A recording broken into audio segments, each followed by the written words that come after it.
इंसानी कौम ने हर युग में अपने उत्थान के लिए हमेशा एक मसीहा के आने की आस की है, लेकिन उस मसीहा के साथ क्या कभी इंसानी कौम ने उचित न्याय किया है? चाहे मसीहा इंसान हो या भगवान हो, इतिहास गवाह है इस समाज ने ही कभी अपने मसीहा की धर्म पत्नी पर इल्जाम लगा उसे वनवास भिजवाया है, कभी सूली पर चढ़वाया है, तो कभी ताउम्र जेल में सड़ने को छोड़ आया है। सहरसा की सरजमीन का सरमौर आनंद मोहन, जिसने मैथिली को वो दर्जा दिलवाया इसे पाने को भोजपुरी और मगही न जाने कब से संघर्ष कर रही है। जी हाँ, मैथिली को 8वीं अनुसूची में शामिल करवाना इनकी ही देन। लेकिन कितने मिथिलावासी इस बात को जानते हैं, सत्ता के हुक्मरानों के होश अपनी एक हुंकार से ठंडे कर देने वाले आनंद मोहन, जिनके लिए आवाज उठाया करते थे, क्या आज वो इनकी आवाज बन पाए हैं? सवाल यह है कि जिनके परिवार में स्वतंत्रता आंदोलन से लेकर जेपी आंदोलन तक में कूदने का जज्बा रहा, क्या उसके लिए कभी समाज ने आभार प्रकट किया है? कि कभी किसी जमाने में राजपूतों के आन बान शान कहे जाने वाले उनके लाज के रक्षक आनंद मोहन आज एक राजनीतिक दुश्मनी का दंश झेलने के लिए पिछले 14 सालों से सहरसा जेल से भागलपुर, भागलपुर से बक्सर, बक्सर से फिर सहरसा, रोहतास जेल भटक रहे हैं, जिन्हें शायद आज उनके समाज के लोगों द्वारा भुला दिया गया, जिसके बाद उनकी सारी लड़ाई और कुर्बानी भी मानो जैसे पानी के बुलबुले की तरह एक झटके में खत्म हो गई हो, क्योंकि जिस पार्टी से लिए दुश्मनी का मोल उनको आज तक चुकाना पड़ रहा है, वही पार्टी से उनकी पत्नी का जुड़ जाना शायद खुद आनंद मोहन को भी नागवार गुजरा होगा, जैसा कि जनता को भी गुजर रहा है।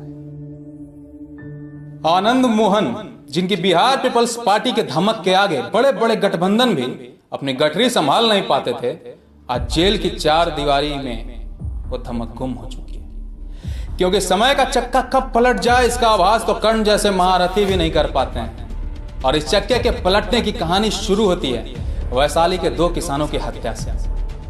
वैशाली में 2 किसानों को मारकर पेड़ पर लटका दिया जाता है, जिसका आरोप राजद के एक बड़े नेता पर आता है।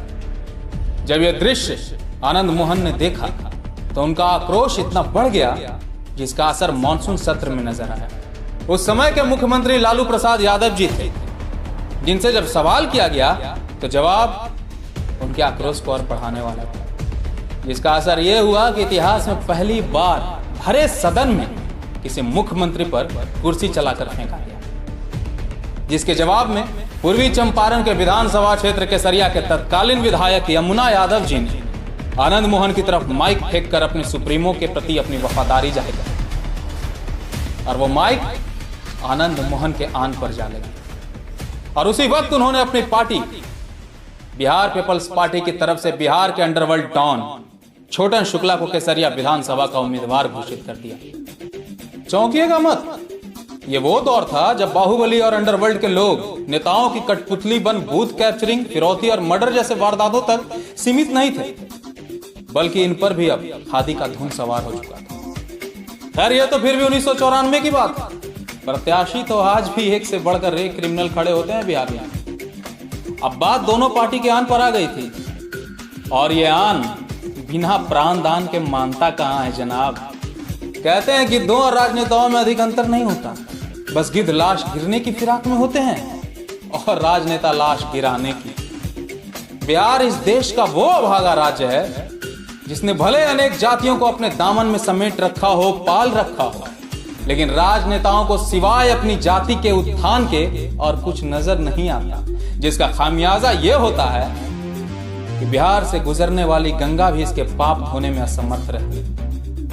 छोटन शुक्ला अपनी राजनीतिक गतिविधियों के लिए अक्सर केसरिया से मुजफ्फरपुर आते जाते रहते। इसी बीच उन्होंने कई गरीबों की बेटियों की शादी करवाई, उनका इलाज करवाया और शिक्षा पर जोर देते हुए कई लोगों के मुफ्त शिक्षा का इंतजाम भी किया, जिससे कि पब्लिक में उनकी लोकप्रियता केसरिया विधानसभा में बढ़ने लगी। और यही लोकप्रियता राजद के गले की फांस और पेट का दर्द कर दी। वो इसे हजम नहीं कर पा रहे थे, जिसके लिए उस समय के सबसे चर्चित राजनेता ब्रिज बिहारी वैद्य बनकर आए और कूटनी शुरू की एक ऐसी जड़ी बूटी जिसने छोटन शुक्ला को ऐसी नींद में ढकेल दिया जिसके साथ ही आनंद मोहन के जीवन की बर्बादी की पटकथा भी लिख दी गई। तो वो रात थी 3 दिसंबर 1994 की।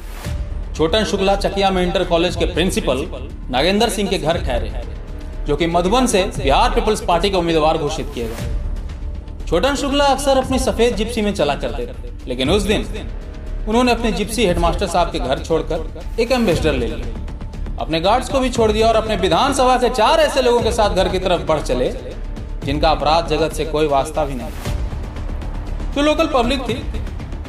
उनकी गाड़ी उनके घर से कुछ दूर पर ही होती है कि पुलिस की वर्दी पहने कुछ लोग उनको रोकते हैं और इससे पहले कि उनकी समझ में कुछ आता, उन पर न जाने कितने AK-47 की मैगजीन खाली कर दी जाती है और 20 मिनट तक अंधाधुंध गोलियों की बौछार के बाद जब यह सुनिश्चित हो जाता है कि अब उनके जीवित रहने की कोई गुंजाइश नहीं बची, तो वो वहां से चले जाते। और फिर आती है असली पुलिस, जिसने उन नकली पुलिस कर्मियों से भी अहम रोल अदा किया और 1 घंटे तक किसी को अस्पताल ले जाना तो दूर, उनकी बॉडी को छूने तक नहीं दिया। लोग चिल्लाते रहे, बिलखते रहे कि हो सकता है वो बचे हों, जिंदा हों, हॉस्पिटल ले जाने दें।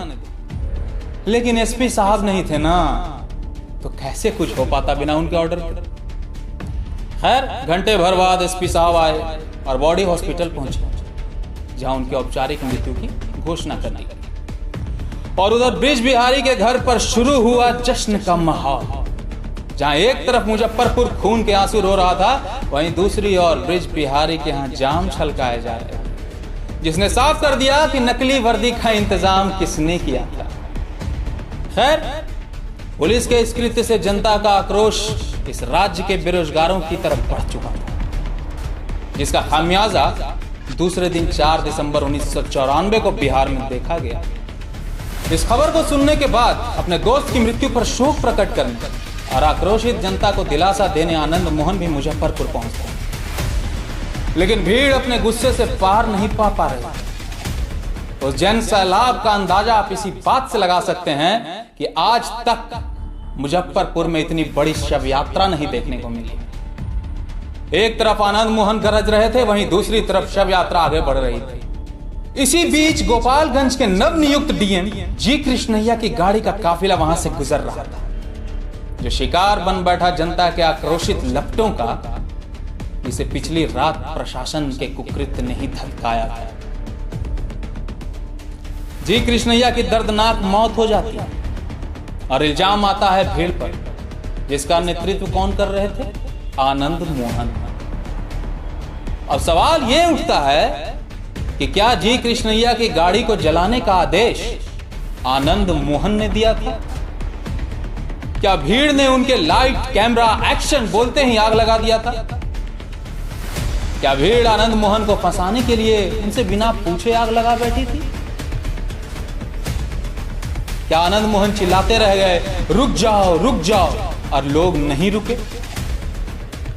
इन सारे सवालों का जवाब तो वही दे सकता है जो आज के स्मार्टफोन को लेकर किसी टाइम मशीन के सहारे उस युग में गया हो और सब कुछ रिकॉर्ड कर लिया, क्योंकि बिना थर्ड अंपायर के तो हम आज तक रन आउट नहीं दे पाए। खैर, इस दुखद घटना के बाद आनंद मोहन सहित बहुत से लोगों पर कार्रवाई हुई जो भीड़ का हिस्सा थे।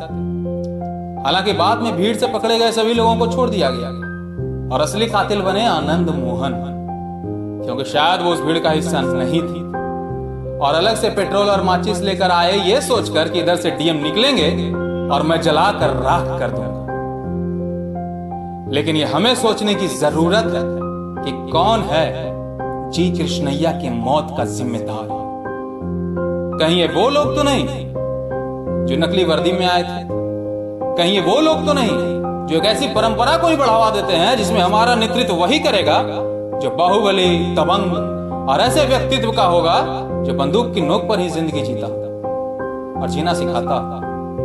या फिर जनता द्वारा चुने जाने पर खुद को तानाशाह समझने वाली ये सरकार जो प्रशासन को अपनी जाति दुश्मनी और अहंकार को संतुष्ट करने के लिए मनमाने ढंग से प्रयोग करती है?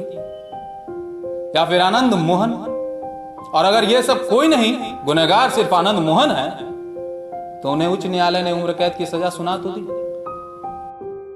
अब सवाल यह उठता है कि क्या उनकी सजा की अवधि समाप्त हो चुकी है? क्या वो बाहर आएंगे या सरकार अभी भी उन्हें समाज के लिए खतरा मानती है? ये फैसला सरकार के हाथ में भी है और आपके हाथ में भी, क्योंकि अगर पप्पू यादव जी की सजा 14 वर्षों में समाप्त हो सकती है तो शायद इनकी भी हो सकती है, लेकिन वो तो सरकार और जनता की नीयत पर निर्भर करता है। आगे क्या होगा, आगे की कहानी क्या होगी, इसका निर्णय या तो सरकार करेगी या बिहार की जनता। कहते हैं ना कि जो होता है अच्छा होता है, तो आइए देखते हैं आगे क्या होता है। धन्यवाद।